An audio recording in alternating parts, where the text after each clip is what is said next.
Edwin Frondozo on the Business Leadership Podcast every week for a unique program featuring insights and actionable items from the world's most successful business leaders. Hear firsthand the exclusive interviews and personal journeys on how today's transformational leaders made it to the top. Hey everybody, it's me, it's Edwin, and thank you for joining me on another episode of the Business Leadership Podcast. This is episode number 36 with Matt Bertulli.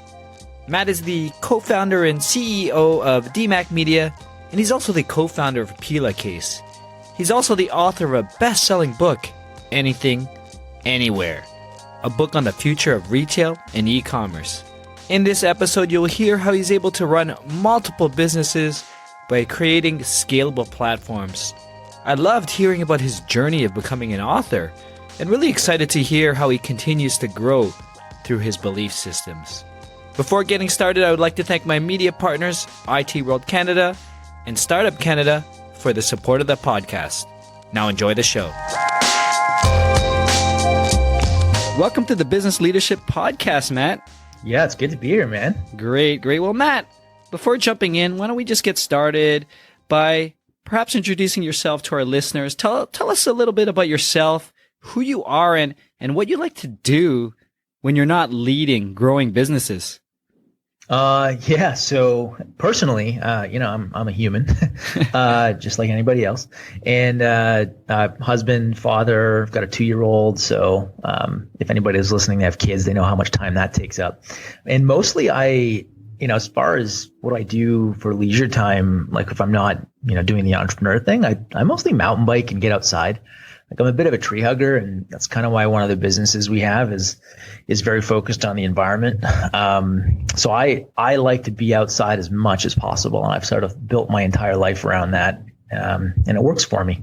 Well, no, that's great, and I could relate. I do a number of things as well alongside the podcast. And Matt, just as you may or may not know, I have a daughter, 16 months old. So I totally know. I know, yeah. And I might, and I like that we're kind of close in terms of our child. So I'm sure we could share some things, definitely that's happening. But oh yeah, it's great, and I love that you're doing and you're getting out and doing stuff still outside of work and the family. So that's great. Mm-hmm. So let's just jump right in. Why don't you start off telling about your companies, DMACC Media and Pela Case? I mean, first off, just tell us your current roles and perhaps what you're trying to accomplish over the next 12 months. I mean, that was a mouthful, but let's do it. Yeah, I can unpack all that. So I started DMACC Media about 10 years ago.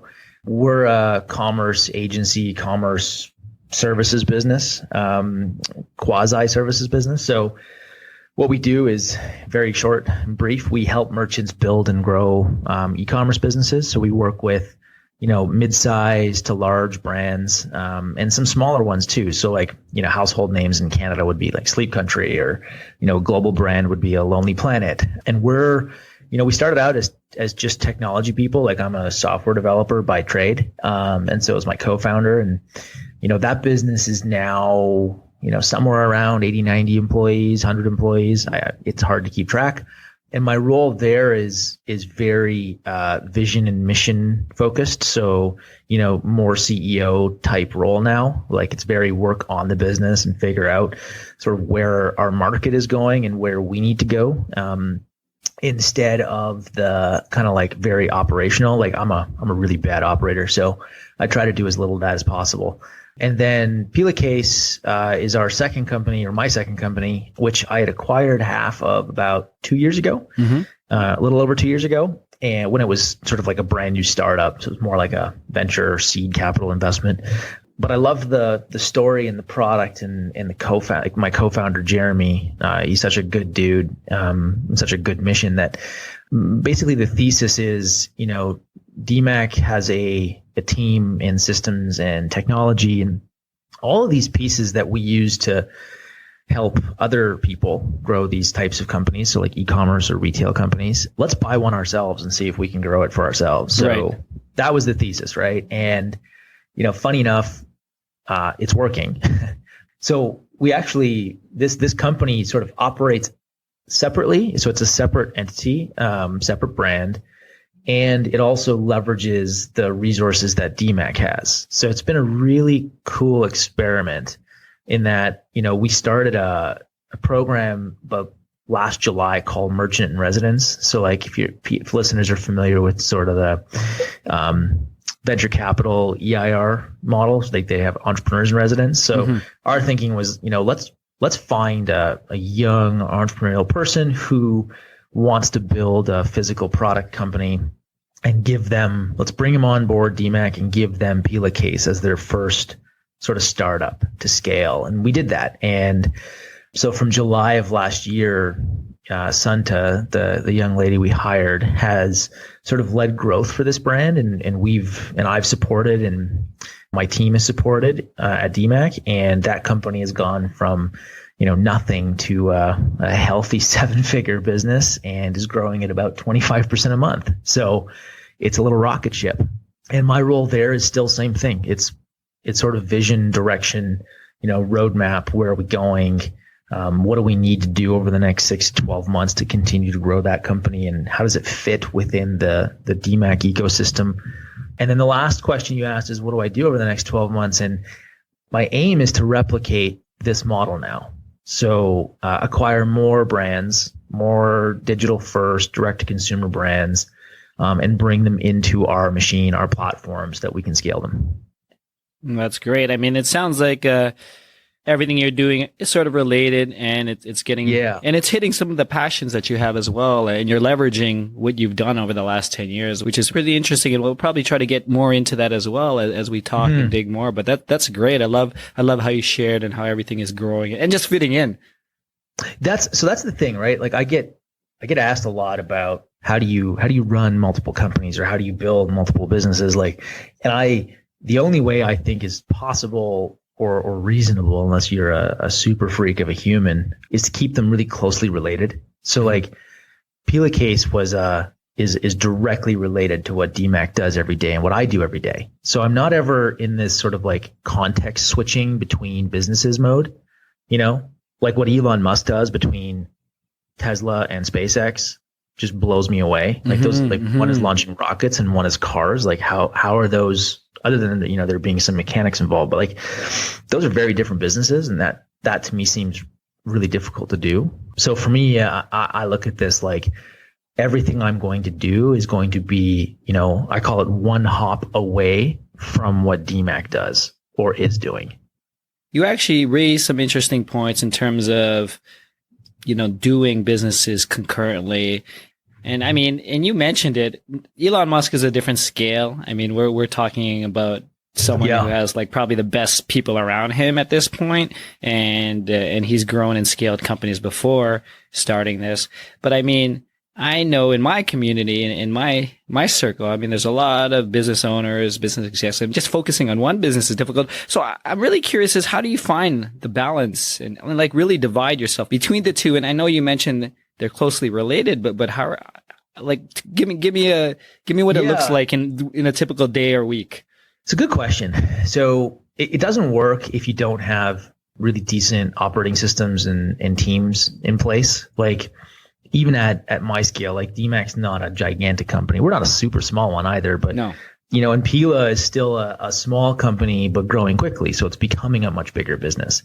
So that only works. Like I have a pretty regimented week, like a standard, 5-day week. I try to, minimize my time as much as possible. So I say no to a lot. Nice. And, we run on an operating system called Traction or EOS. So like there's a popular book by a guy named Gino Wickman, which basically like it's a business operating system. So it's like meeting cadence, scorecards, how to manage people, like all that stuff. So we have the companies run on the same operating system, and so that means then that it's one set of terminology, one language that we all speak. And I do that selfishly, right? Like I don't, Pela Case is a physical products company, and DMACC Media is a knowledge-based company with technology and services. So very different financial models, very different businesses on the surface. But when I talk to teams in both companies, we're all speaking the same language. Like we all run the same meeting cadence, and that makes it a lot easier on me. So I'm just not in this like scramble, jumping from one thing to another type of mode, which was the thing that I was most scared about when we decided to do this. In terms of Pela Case, how many resources are dedicated to them now at this point? Yeah, so that's a great thing. Like we have 2 full-time people on it, and then myself, my co-founder, each of us is like what I would call part-time. So we don't spend all of our days on the business. Each of us has other day jobs. And then DMACC has a stable of folks that come in and out depending on what we need. Like if we need designers, then I'll bring in some designers from DMACC to help us for a sprint, paid search or email marketer. Like I've got a pretty big team that we can tap into as needed. I bet you if we did all the math, it's probably a 4 or 5 person company in total when you looked at how many people are involved, and maybe more. So it's that's why I don't like to. I'm definitely not one to say here's how I'm scaling Pela Case from nothing into this big business, and hey, anybody entrepreneur, you can do it too. That's right. I don't like to do that because it would be a little disingenuous. Like I'm sort of cheating, right? Like I have resources available to me in human capital and people that do this every day. And if I didn't have those, I would be going a lot slower and making a lot more mistakes. You mentioned to me before we had chatted that some of your role models within the business world are the folks like Richard Branson, Ray Dalio, Warren Buffett. Yeah. So when you look at their businesses, and what are you learning from them, or are you learning anything from them when you're running a concurrent type business at this point? Yeah, so different things from different people, right? I look at someone like Warren. I'm not an investor, but I look at Warren Buffett as someone who's mastered taking the long view, and Ray Dalio as someone who's like really treated his company in his life as like a platform and a machine that he can operate and show other people how to operate, right? So he's like a set of principles and he's got his own operating system. And then I see someone like Richard Branson as, the guy's got like 400 or 500 operating businesses underneath him. So, he's, at least from what I can tell, he's just mastered this, building people and teams and scaling that, instead of, looking at the individual business models, because some of them are totally detached from each other, right? So I think I like to stay as wide as I can in what I read and what I learn and who I talk to and what I follow, because I find I can glean, little bits and pieces that I can apply to my rather narrow world. So it's a lot less about the people and it's more about the breadth of everything. Right. Okay, cool. And I know you just quickly mentioned a key word that I was thinking of, and something I wanted to bring up was business principles. I know Ray Dalio, he has many of that, and you mentioned him already. So can you share some of the business principles that he has and how it's perhaps providing a guiding light for you in the way you lead your businesses now? So the biggest one for me is sort of his approach to like this idea of creating a machine, right? And I never looked at businesses as that. Like I always looked at it like, for a long time, I looked at it as, your company is an asset, and assets are meant to be grown or sold, or, it's like any other investment, right? And I think the big one that I've always liked about Ray Dalio, or at least what I get from him, is this idea that this platform concept or this machine concept, in that you can create something that can be very good at creating other things, right? So like buying and investing or building other assets. And that was relatively new to me a couple of years ago. And now I look at everything that way, which is like, how do things fit together? So like seemingly like, disparate or disconnected businesses or concepts, do they fit together, right? Or can they? Or should they? And ask those questions. Like on the surface, DMACC and Pela Case do not fit together. Like if you just looked at the financial models and the businesses and you just looked at them purely from like that spreadsheet view, they make no sense together.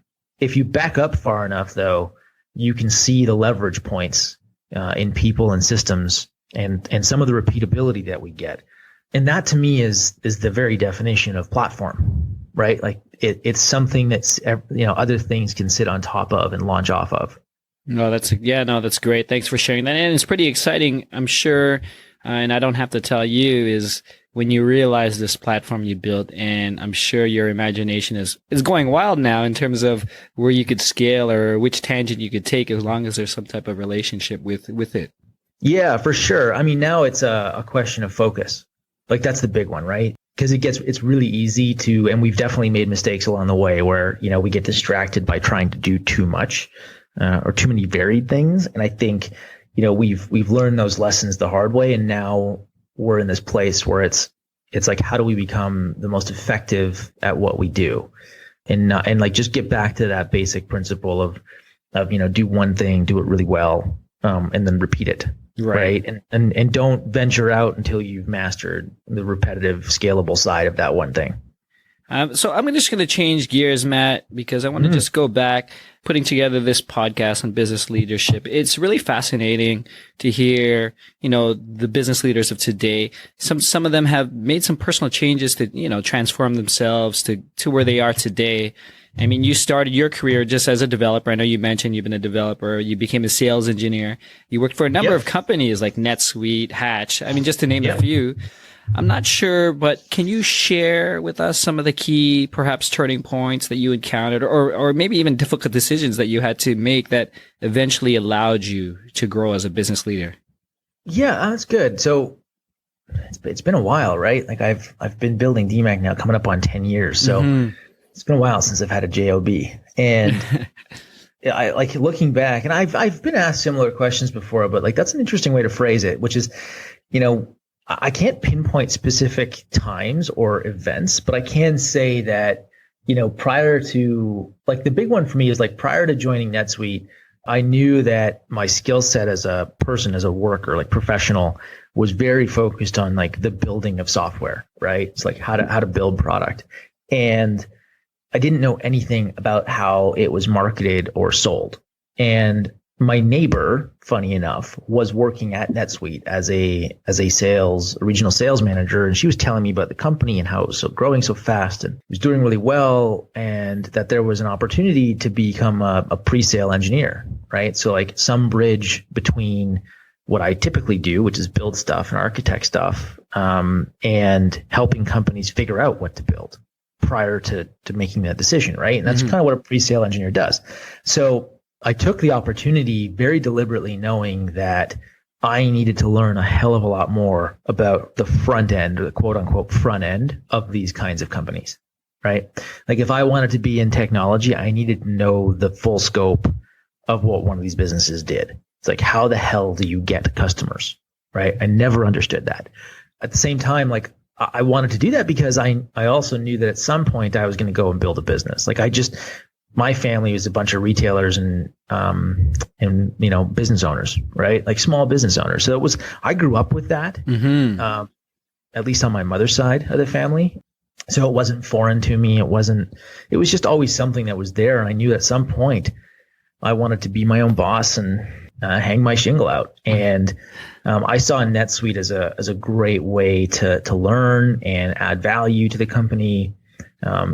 Figure out how to work within a larger team, like a bunch of things that were made possible because of that one move. But it was calculated. Like, I definitely knew what I was doing, and what I was looking to get out of it. Very smart. I guess then, since that's a little bit far, and this is actually really interesting as well in terms of business leadership, since you've grown DMACC Media in the last 10 years to almost 100 employees, I mean, how are you keeping up in terms of business leadership growth? I mean, obviously, growing from 5 employees or 10 employees to 50 employees, there's a mind shift there. And then for getting to 100 and to 150, for example. So how are you continually growing or learning in terms of yourself?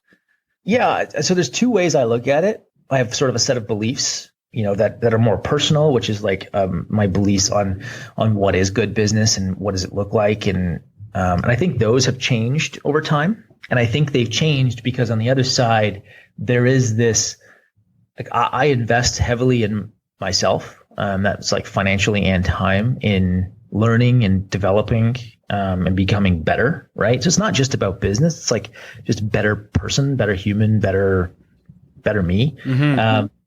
And that leads to the other, right? So, for example, like I attend, I'm a big believer in the mastermind concept, and I go to events that are small and catered and curated with other really high performing people so that I can learn from them and they can learn from me. And, there's a great value building exercise in those. DMACC had hired and has a executive coach to help us as an executive team get better at doing what we do. And, because like when you're growing a company, a lot of stuff that you never put any time or thought into starts to become important. And, that's where cracks start to show if you're building teams. So, that big investment in hiring a coach and learning the things that we didn't know about leadership and people management and systems and scale and all that good stuff. And then mostly what it comes down to now is I ask a lot of questions about like, what do I want? What charges me up? What fills the battery? And what's like, what do I want? Like, what kind of impact do I want to have? And that sort of then forms that, just bringing it full circle, that then forms the basis for like, what do I believe? Right. Like something that I've always had as a belief and a hard, firm one is that, I've never been interested in building a big business. And I think that growth for the sake of growth is stupid. And that's kind of been this underlying thing. So like, I think great businesses should be able to grow and shrink based on what the market is asking of them in opportunity, right? And that is a little contrarian, but I think that that's actually just how like great companies are built or should be built. And that's just my own view, right? But that comes out of all that other development stuff that I do. One thing I want to quickly ask, and you may have answered it, and I think it came out in terms of your family background, but you jumped ship. I mean, you left a job to become an entrepreneur. I mean, knowing that you had entrepreneurs within your family, still, what were your biggest fears when you were making that decision? A whole bunch of them. I mean, the one that still stands out for me is like, it's one thing that my family had a bunch of entrepreneurs, but my wife's didn't, right? We both come from Sudbury, Ontario, which is a mining community. And almost everybody up there is a blue collar or white collar worker for some kind of portion of the mining machine. And, when I decided to do this, there was definitely some odd looks and some questions from her family and from the other side of mine, which is like, why would you give up such a sweet gig for all this risk and to try and figure it out on your own? And I mean, I didn't have really great answers at the time. It was a want and a desire. I didn't even have a business plan. I just knew I wanted to do something in e-commerce in Canada because I saw it as a growing market, and that was it. So like, I think the hard one was just like, it was just getting everybody to, accept it. And I think that was mostly just getting myself to also accept it, that it was okay that I was doing something a little different. Matt, aside from running multiple businesses, I just wanted to share a little bit of light for the listeners. Matt's also a published author. I mean, he has a book titled Anything, Anywhere, and it's about your domain expertise. So one would argue that your experience, you're sharing your experience, you're becoming a thought leader within this e-commerce. So my first question on this side is, what made you decide that you wanted to write that book? Yeah, that's a good question. So I wanted to kind of consolidate some of my thinking and put it all in one place, sort of like a playbook for, how I view and how I look at and what I've learned about, starting and scaling these types of companies, right? So like not e-commerce, not pure retail, but just the bigger sort of commerce or trade bucket. So like dealing in the world of physical stuff.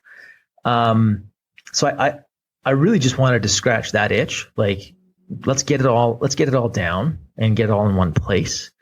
It was definitely part, start the process of, putting myself out there a bit more. So I've always considered myself a student of retail, a student of commerce. I sort of like half-assed this idea of it being a thought leader, like, or I don't even like that term, but like just sharing my views more, right? I kind of half-assed it. And I'd write some stuff, I'd publish some stuff, not really consistently. I still struggle with consistency with writing because it's more about when it comes to me than it is having a good practice or discipline around it. But the book was very much like, let's take that first step. Let's commit to putting my thoughts out there into something that's a bit more permanent, and is a start, right? So it was like, it's the first step in building this other part now of the platform and codifying what I do every day. And that's it. That was like, there was no grand vision. There was no, there was no angle. There was none of that. It was just like, I think I have some really good experiences to share. I'd like to share them. Good stories. I think they'll be valuable to the right readers. This was never a mass market thing. It's, it very much is this is a book about how you take a e-com or retail business from 1 million to 20, right? And not much in between, like on either side. Like, it's not a book about how to start. It's not a book about how to run, a large, $1 billion company. Like, none of that crap. This is just what it's like to go from 1 to 20. And that's what you need in terms of a book. I mean, even for me, I like those books that have a specific niche and specific topic and yes. and really deliver on that. Yeah. And that's so, like, now I'm working on my second, and and I didn't think I would do a second. I thought this would just be a one-time thing. Like, I went into it thinking this is just a one-time thing. But what I'm learning now building Pela, I'm learning a whole bunch of new stuff. And the retail landscape is changing so much that I want to continue to share what I am learning, because I think there's a lot of people out there who could benefit from it. And that's what I'm doing. Like, I want to give back and share what we learn. No, that's great. And now that you're doing your second one, what did you learn in terms of the process going through your first one, and what are you improving upon now since the second? Because sometimes it takes a couple of iterations, and I'm sure you know this, to get better at things. Yeah. So the first one was very much about my own experiences and my own stories that were like directly related to things that I'd done or seen. And there's definitely going to be, that's the basis for what I'm doing this time around. But I'm also going to go out in the world and do a lot more research and try and find similar stories or things that back up the thesis for the second book from outside of my own sphere, right? Like outside of my own circle. And the reason for that is just to see, like, can I also learn some new things and share those and just back it up a bit more.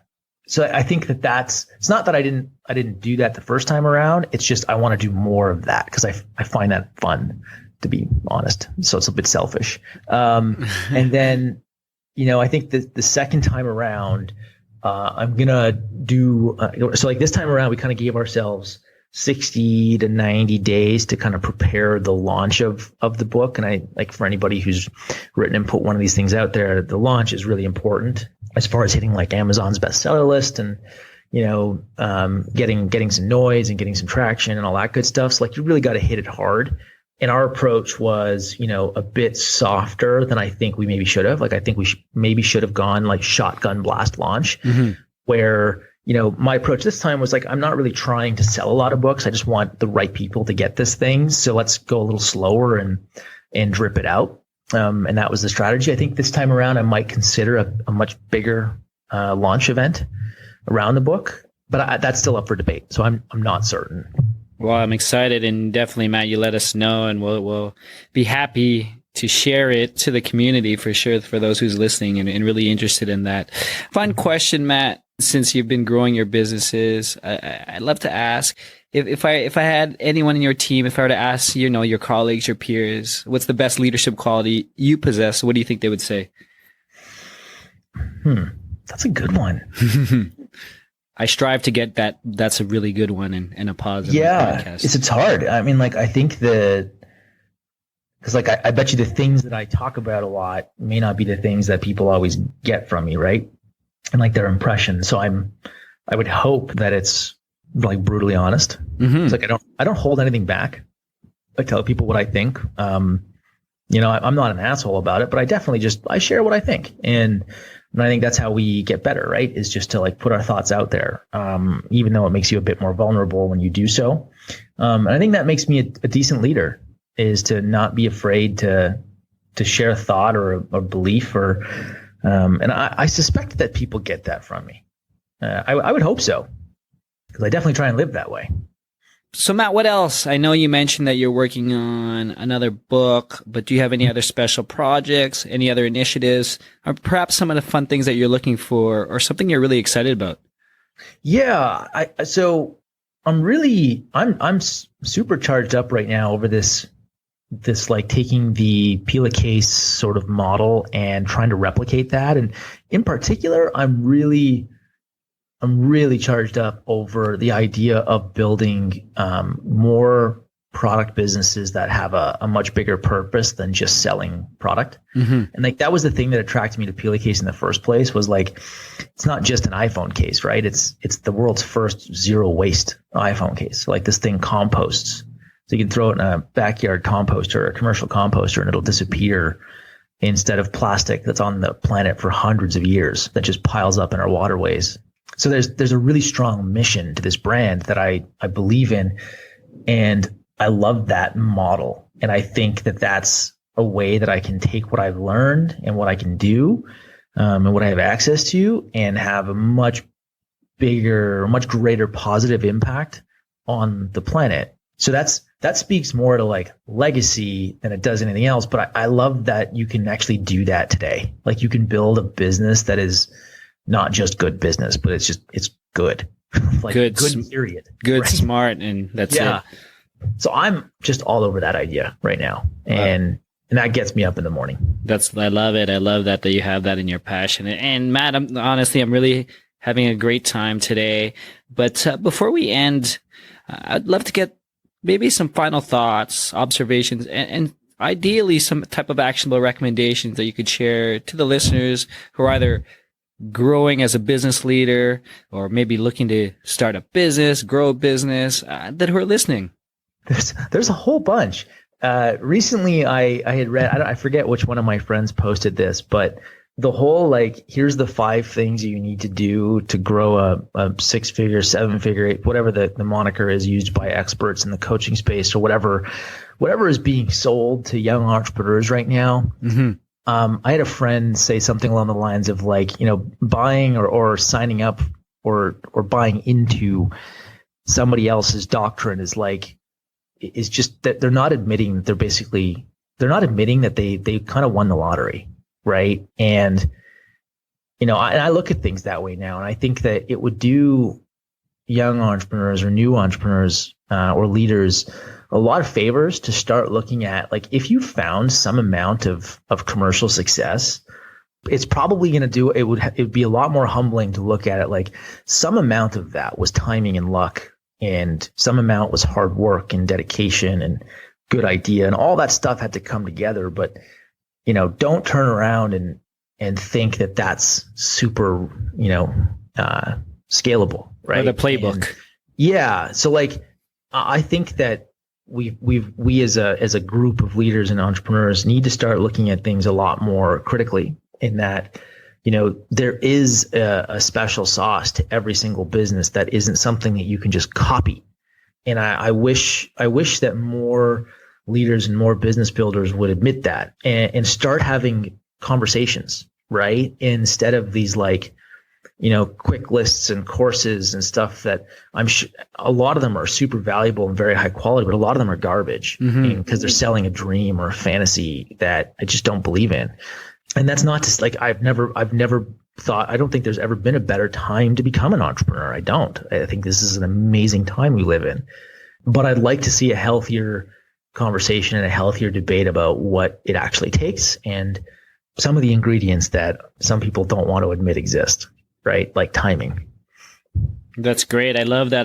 That was the first time I heard on this podcast in terms of really understanding that timing and really acting upon it as a business leader or entrepreneur. Mm-hmm. But thank you for sharing that, Matt. So to close, please tell us where we can find more information about you, your companies, the products that you're working on, or anything you want to share to the listeners today.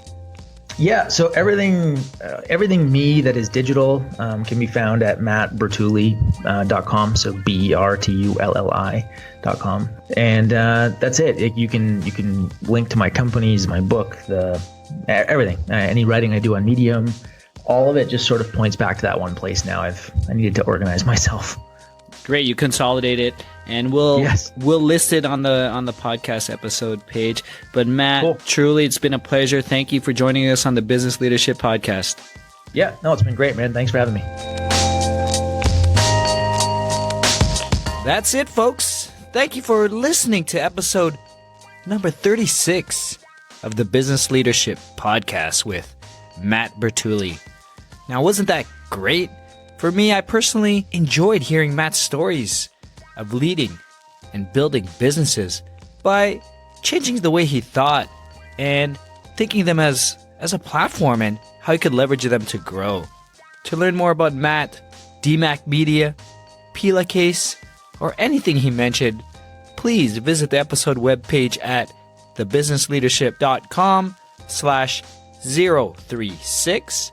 Thank you for all the messages. I appreciate all the comments, questions, and suggestions. So please keep them coming. Feel free to contact me directly via email to edwin@thebusinessleadership.com. And if you haven't done so yet, please subscribe on iTunes, Google Play, or wherever you listen to your podcast. Thank you again, and until next time, Edwin signing off. Thank you for listening to the Business Leadership Podcast at thebusinessleadership.com.